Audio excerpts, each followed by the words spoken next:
human beings have been shaping the world around them for thousands of years. We build cities, roads, and infrastructure to make our lives easier. But in doing so, are we also inadvertently causing harm to the environment? Are humans invasive?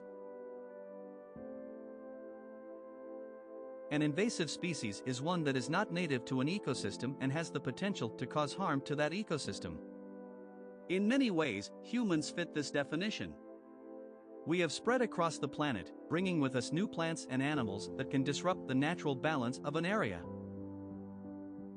Our transportation systems, like highways, make it easy for us to travel long distances quickly, but they can also fragment habitats, making it harder for animals to move between them.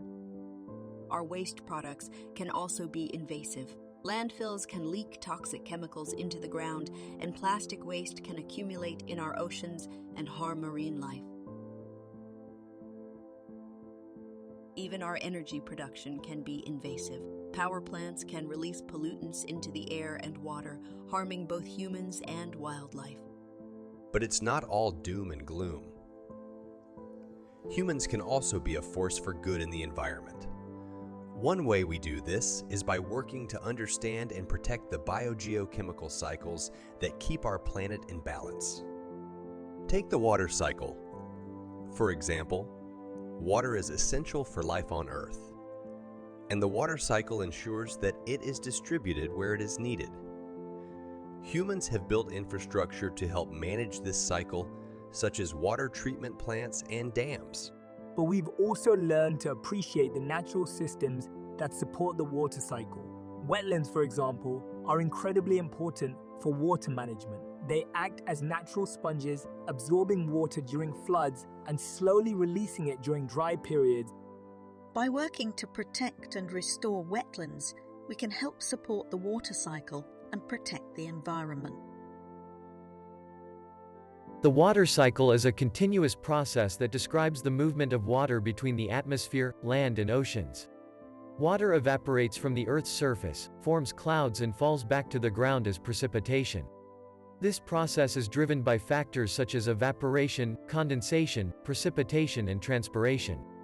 Evaporation occurs when water changes from a liquid to a gas or vapor. This process is fueled by the sun's energy, which causes water molecules to move faster and escape into the atmosphere as water vapor. As the water vapor rises and cools, it condenses into tiny water droplets, forming clouds. Condensation is the process by which water vapor changes back into liquid form.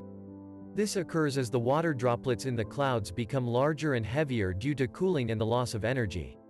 Eventually, the water droplets become too heavy to remain suspended in the air and fall back to the ground as precipitation. Precipitation is any form of water that falls from the atmosphere to the Earth's surface. This includes rain, snow, sleet, and hail.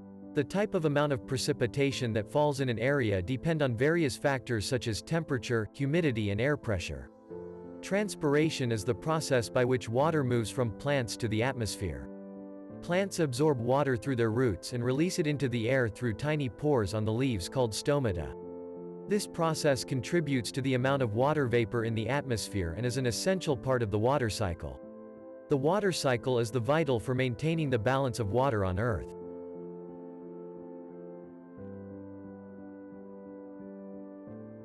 One way humans impact the water cycle is by altering the landscape. The construction of roads, buildings, and other infrastructure can lead to the destruction of wetlands and other natural areas that play a vital role in the water cycle. Human activities can also contribute to water pollution, which can harm the water cycle and the ecosystem that rely on it. To mitigate the negative impacts of human activities on the water cycle, various conservation efforts have been implemented. Water conservation efforts such as water reuse and rainwater harvesting can also help to reduce the amount of water used by humans and lessen the strain of freshwater sources. So, are humans invasive? It's a complicated question with no easy answer.